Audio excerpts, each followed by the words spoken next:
Welcome to Feelings Deep. Subscribe, press like and turn on notifications so you never miss a story that lingers long after it ends.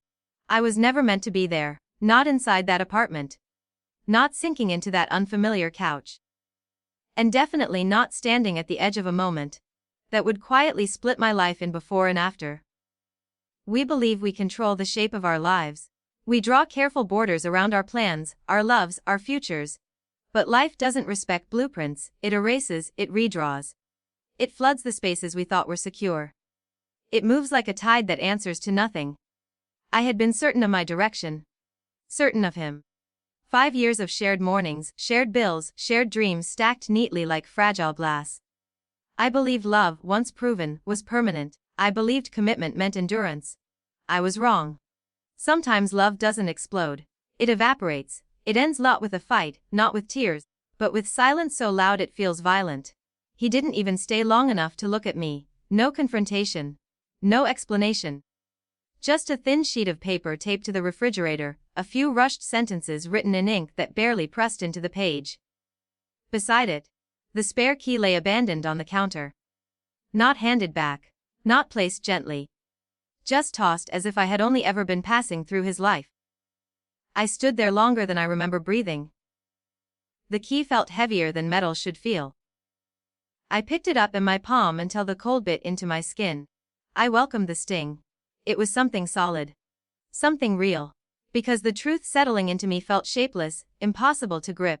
Everything I had built my identity around was gone. 5 years reduced to a note. The apartment felt different after that. Smaller, airless. The walls seemed to echo with conversations that no longer existed. Every corner held a memory that now felt staged. Like a set after the actors have walked away. The silence wasn't quiet. It pressed against my ears. It crawled into my chest. It made breathing feel optional. That was when I called Carrie. We had known each other since childhood, the kind of friendship forged before pride, before masks. She could always detect fractures in my voice before I acknowledged them myself. I didn't have to explain much, I didn't need to dramatize it. She heard the break. Her response came steady, immediate, like a rope thrown to someone barely staying afloat. Pack a bag, you're staying with me tonight. There was no hesitation in her tone. No pity. Just certainty. And in that moment, certainty felt like oxygen. I agreed before she finished speaking. I didn't want to think.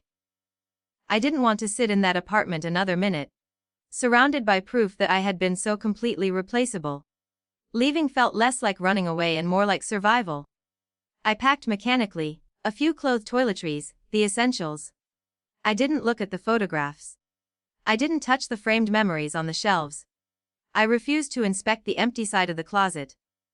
If I did, I might not leave at all. Carrie's apartment was across town. Familiar, but distant enough to feel like another world. When she opened the door, she didn't say, "I'm sorry." She just pulled me into a hug that held longer than usual. And for the first time that day, I felt something close to human again. What she hadn't mentioned, what she had conveniently left out, was that her brother was staying with her. And I wasn't prepared for that. Not for him. Not for the way a single unexpected presence could shift the atmosphere of a room. Not for the way my fractured heart would react to a pair of eyes that seemed to see more than I wanted revealed. I thought I was escaping pain. I didn't realize I was walking into something far more complicated.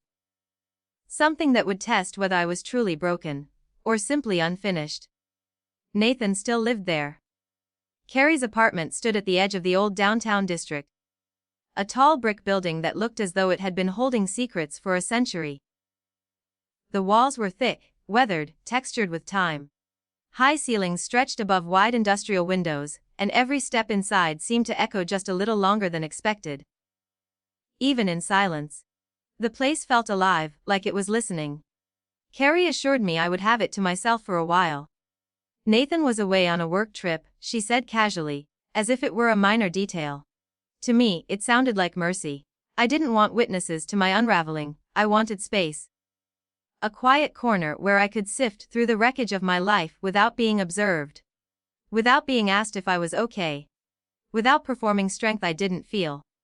The apartment felt like a hideout suspended above the city. Anonymous, protective. For 2 days, that illusion held. I slept late. I wandered from room to room wrapped in borrowed blankets. I stood by the tall windows at night, watching headlights move below like distant constellations. I told myself I was healing, or at least stabilizing. Then, on the third evening, the front door opened. The sound of the lock turning sliced cleanly through the quiet. I froze. Footsteps crossed the hardwood floor, steady, unhurried. Unfamiliar yet not entirely foreign. And then he stepped inside the living room as if he had always belonged there. Nathan. I remembered him faintly from our younger years. Carrie's older brother, the quiet one at gatherings. The one who lingered at the edges of conversations, fingers absent-mindedly strumming a guitar, while everyone else filled the room with noise. He used to disappear before dessert, slipping out unnoticed while laughter carried on without him. In my memory, he was unfinished, a sketch, sharp eyes, closed posture. A boy who seemed to exist slightly outside the frame. But this wasn't a sketch. He wasn't a boy anymore. He had grown into himself in a way that was subtle but undeniable. There was something steadier about him now. His shoulders carried a quiet confidence. Not loud or performative, just present. His hair was messy in that intentional way that suggests the day has run its hands through it. He wore gray joggers and a worn black hoodie, the fabric softened with time. He stopped when he saw me. For a fraction of a second. Surprise flickered across his face, then composure settled in its place. "You must be the temporary roommate," he said, voice low, almost amused. Temporary. The word shouldn't have hit as hard as it did. I managed a nod. My throat felt tight, as if I had been caught doing something I couldn't name. I suddenly became aware of everything. The oversized sweater I was wearing. The way my hair hadn't been brushed properly. The fragile state I had assumed no one would witness. Carrie had mentioned I'd be here. Apparently. She'd neglected to mention that he would be back sooner than expected. He set his bag down near the door, movements calm, deliberate. He didn't ask questions. Didn't offer pity. His eyes met mine briefly, not invasive, not lingering, but observant. As if he were quietly cataloging details without judgment. That unsettled me more than sympathy would have. Silence stretched between us, but it wasn't the suffocating kind I had left behind in my old apartment. This one felt different, charged. A silence that suggested something unspoken rather than something abandoned. "I didn't realize you were coming back," I finally said. "Neither did I," he replied. There was something beneath the words, something restrained. As if life, once again, had shifted plans without consulting anyone involved. Carrie breezed in moments later, cheerful, unaware of the subtle shift in atmosphere. She hugged him, chattered about schedules and traffic, filling the space with noise. But even through her voice, I could feel it. The apartment no longer felt like a hideout. It felt like a crossroads. And as Nathan disappeared down the hallway to his room, I had the uneasy sensation that my attempt to escape one ending had just led me straight into the beginning of something far more complicated. Something that would require more than hiding. Something that would force me to confront not just my heartbreak, but the parts of myself I had kept carefully guarded for years. A fitted T-shirt clung to a frame shaped not by vanity, but by years of quiet discipline. Nothing about him seemed accidental. Even the stillness he carried felt practiced, not rehearsed, but earned.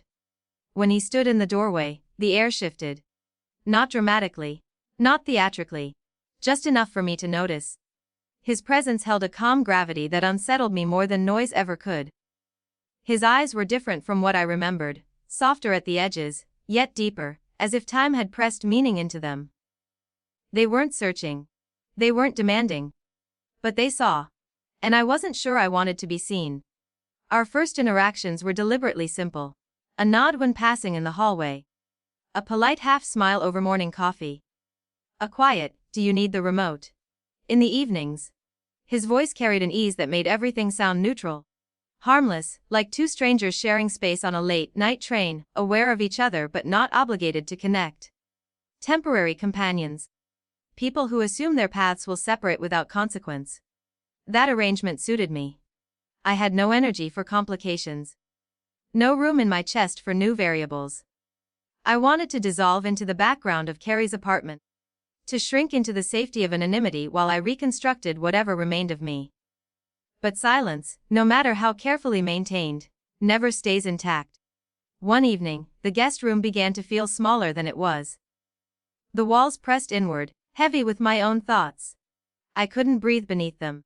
So I slipped on my shoes and stepped outside. Autumn had sharpened the air. It cut gently at my cheeks, clearing the fog inside my head. The streets were quieter than usual, bathed in amber light from aging street lamps. Dry leaves scraped along the sidewalk, skittering past my feet like restless whispers. The wind carried that familiar scent of change, inevitable. I walked without direction. Just far enough to feel untethered from the version of myself that had been left behind in that other apartment. For a brief moment, I felt almost weightless. But you can only outrun your thoughts for so long. When I returned, the building greeted me with warmth. The faint scent of rosemary drifted through the hallway. Tangled with something darker, red wine, rich and slow. It felt intimate in a way I hadn't anticipated. Inside, the lights were dimmed. Nathan was stretched across the couch, one ankle resting loosely over his knee, posture relaxed but not careless. A bottle of wine sat open on the coffee table, breathing quietly beside a single glass. The television was off. Music played softly from somewhere unseen, low, instrumental, unobtrusive. He looked up when the door clicked shut, not startled, not intrusive. Just aware. "You look like you needed air," he said, voice steady. It wasn't a question. I paused near the doorway, suddenly conscious of the lingering cold on my skin. "I did." He nodded, as if that confirmed something he had already concluded. The room glowed in muted gold from a lone lamp in the corner. Shadows pooled along the brick walls, softening the space. The apartment no longer felt like a hiding place. It felt inhabited. "Carrie's working late," he added. "It's just us." The words settled between us, heavier than they should have been. Just us. He gestured casually toward the kitchen. "There's extra if you're hungry." I should have retreated to my room. That would have been the safe choice. The predictable one. Instead, I stepped further inside. The scent of rosemary deepened near the stove, something slow, cooked, intentional. A kind of patience I hadn't tasted in a long time. I realized then that I had been surviving on convenience. On distraction. On emotional leftovers. Nathan poured a second glass without asking if I wanted one. He simply placed it within reach on the table, not assuming, not insisting. An invitation. Not a demand. I sat at the opposite end of the couch, careful to leave space between us. The cushions dipped slightly under our combined weight, a subtle reminder that proximity changes balance. For a while, neither of us spoke. But this silence was different from the one I had fled. It didn't accuse. It didn't echo with absence. It felt deliberate, like the pause before a truth decides whether it wants to be spoken. I stared into the wine, watching the lamplight fracture through the glass. "I didn't expect to be here," I said quietly, more to myself than to him. "Most turning points aren't scheduled," he replied. There was no pity in his tone, no curiosity sharpened into intrusion, just recognition. And that unsettled me more than anything else. Because for the first time since the note on the refrigerator, I didn't feel invisible. And that meant something inside me was beginning to wake up, whether I was ready for it or not. The television cast restless light across the brick walls, shadows moving like unspoken thoughts. A romantic comedy flickered across the screen, soft colors, familiar music, predictable hope. One of those films I claim to hate. Nathan said casually, eyes still on the screen. "But secretly watch when I'm in a mood." I set my keys down on the console and raised an eyebrow. "You like Notting Hill?" The corner of his mouth lifted, subtle, almost reluctant. "Only when I'm depressed." There was something disarming about the honesty. No bravado, no attempt to posture. Just a quiet admission wrapped in humor. 2 glasses of wine waited on the coffee table. He hadn't formally invited me to join him. He hadn't needed to. The second glass was explanation enough. I crossed the room slowly and lowered myself onto the opposite end of the couch. Not close enough to blur boundaries. Not far enough to suggest distance. Just within that careful space where comfort feels controlled. The movie carried on, its dialogue flowing between us like a soft current. Familiar lines drifted through the air. The kind of film you don't really watch, you feel it around you. Outside, the city hummed faintly. Inside, the only light came from the screen, painting his face in shifting blues and golds. Then it happened. Julia Roberts' voice trembled through the speakers. I'm just a girl, standing in front of a boy, asking him to love her. The room seemed to hold its breath. I felt it before I saw it, his gaze turning toward me. It wasn't exaggerated. It wasn't bold. Just a slight shift. A quiet acknowledgement that the line had landed somewhere deeper than fiction. I didn't look at him immediately. But I felt the weight of that second. It lingered, fragile, suspended, before dissolving as quickly as it formed. When I finally glanced sideways, his eyes were back on the screen. Expression neutral, as if nothing had happened, but something had. Inside me. A subtle rearrangement. A realignment I couldn't fully explain. That night became the beginning of something unspoken. Not dramatic, not reckless, quiet. It turned into a ritual neither of us acknowledged aloud. Evenings softened by film credits and half-finished conversations. Shared bottles of wine breathing slowly on the table. The kind of laughter that starts low in the chest and escapes before you can contain it. We rarely sat closer than necessary. Yet the space between us began to feel charged. Glances stretched longer than politeness required. Fingers brushed briefly when passing the remote.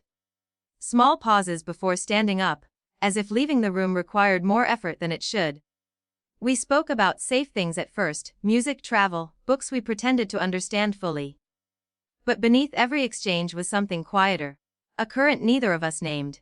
He never asked about my breakup. Not directly. And somehow that restraint felt kinder than curiosity.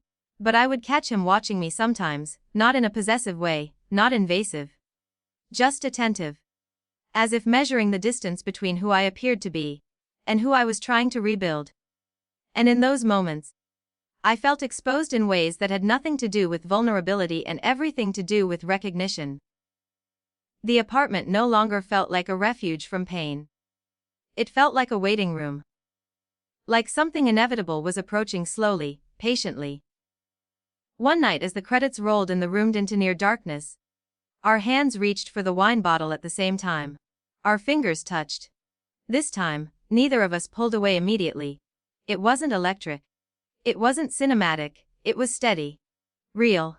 And for the first time since I had stood in my old apartment staring at that abandoned K, the silence between two people didn't feel like an ending.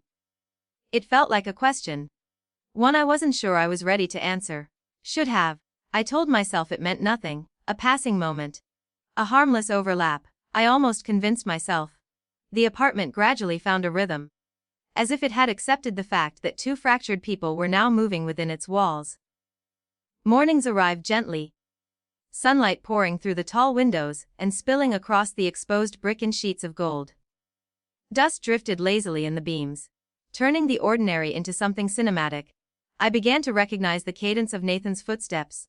Steady, measured, never rushed. There was intention in the way he moved through space, as if even crossing a room required awareness. The sound became strangely grounding. Proof that I wasn't alone, yet not crowded.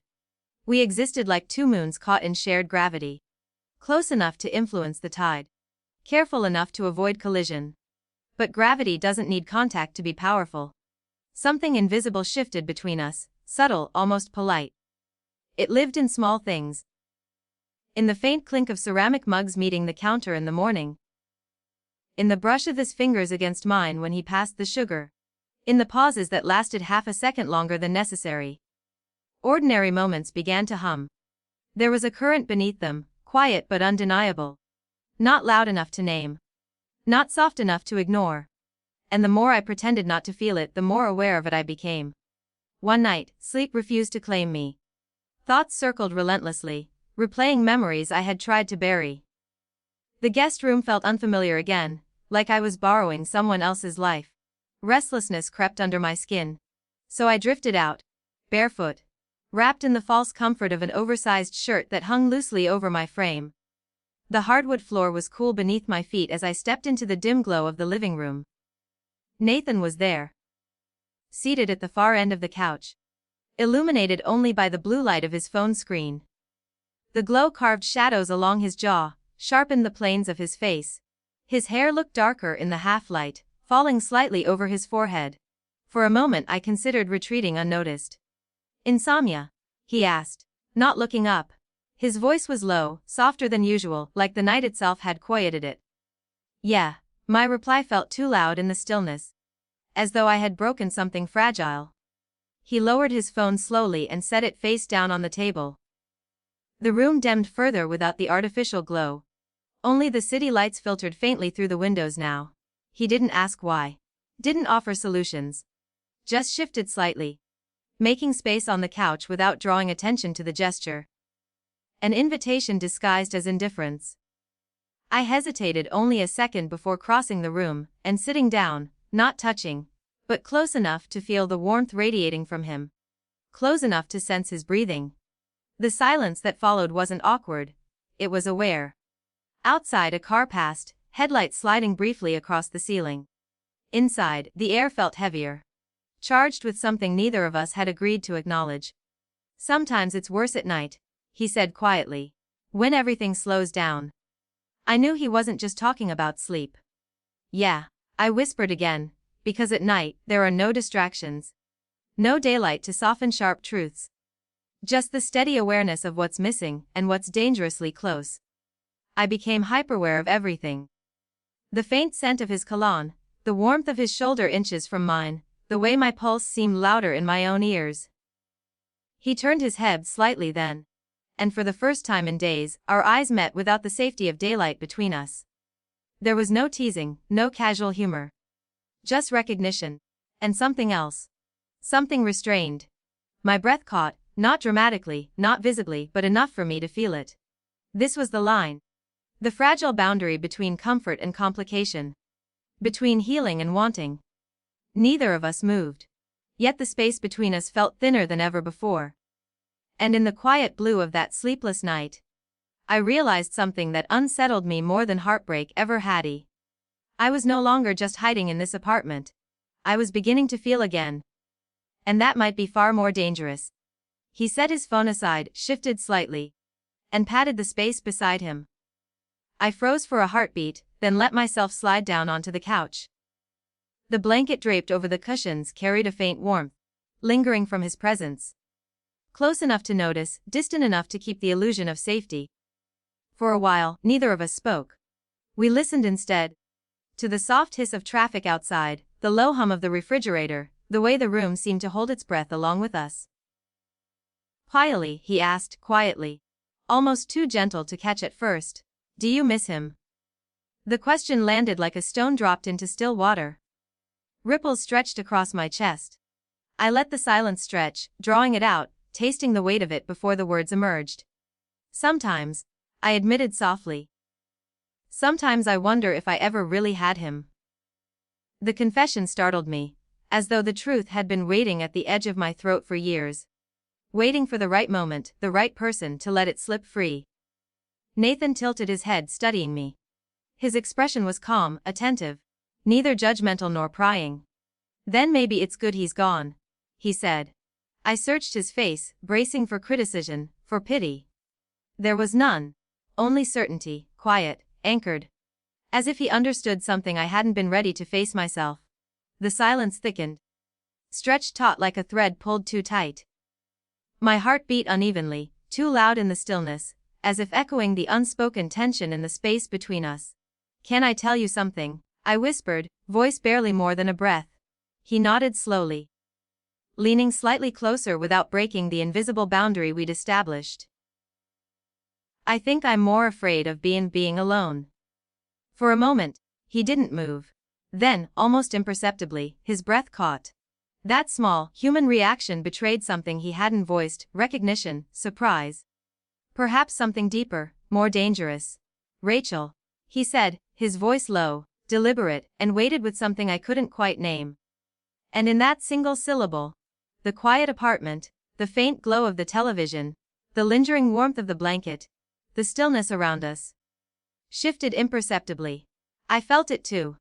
That subtle tug in the chest, the one that makes you question every boundary you've carefully drawn. Every safe space you've tried to carve out for yourself. We were no longer just roommates sharing a quiet evening. Something unspoken had begun. Something that neither of us could pretend to ignore. And in that stillness, I realized the night was no longer just about insomnia or avoidance. It was about possibility, and possibility, I feared, was far more dangerous than heartbreak. Quietly. You've always been wanted, you just never noticed. Something inside me fractured, then opened, like a window slammed shut too long, finally letting light through. The apartment seemed to shrink. The walls drawing closer until it was only him and me, the rest of the world erased. His hand hovered near mine. Not touching, but close enough that I could feel its warmth radiating in the small space between us. My body leaned forward before my mind had the chance to protest. Our lips met in the faintest brush, no more than a whisper of a kiss, yet it ignited me from the inside out, burning through every restraint I had been holding. I pulled back, breathless, my chest heaving with the sudden intensity of it. I know, he murmured, his voice low, almost a confession. But he didn't pull away.